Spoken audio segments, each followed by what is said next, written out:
So we finished doing the treatment which we described, and in the earlier video I showed how, okay, so this is restored anterior spring of the ischium, and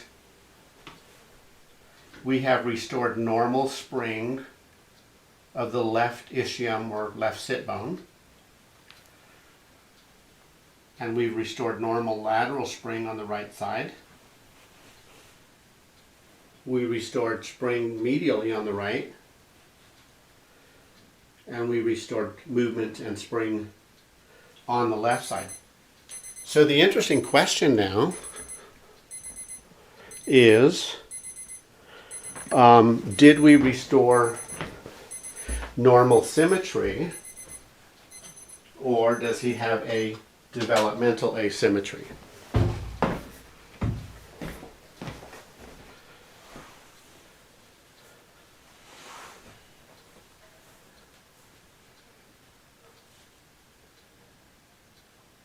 It looks to me like we've restored symmetry, which doesn't always happen. So I'm trying to get the crease of your pants to match the crease of your anatomy. And it could be, they're awful close. Not sure. You know, it's subtle. But the important thing is that we restored movement. One of the reasons I think that we restored symmetry, because I looked at him in sitting, and usually when someone has a residual asymmetry of the lower pelvis, usually when they sit, they will sit, when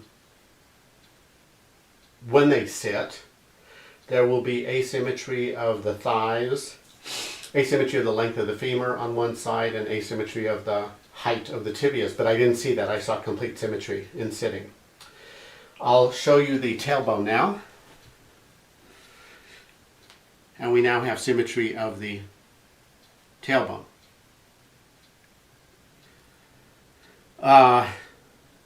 Now I will test the sacrospinous ligament on the left,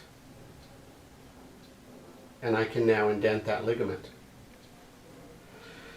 So here is the sacrotuberous ligament, and I can now indent that. So I do believe there is less tension or compression on the left pudendal nerve as it traverses between those two ligaments. I do have another video. You can look up my last name and then lower windswept pelvis self-treatment, and those are stretches that he can do. The pubic joint will not come back in rotation. He does not have to treat that. That's based on years and years of experience treating that. It's a one-time correction. I will teach him hip stretches, and you can find those under my last name and lower windswept pelvis self-treatment. My last name is spelled H-E-S like Sam, C-H. And time will tell if this helps his pudendal nerve recover. Thank you.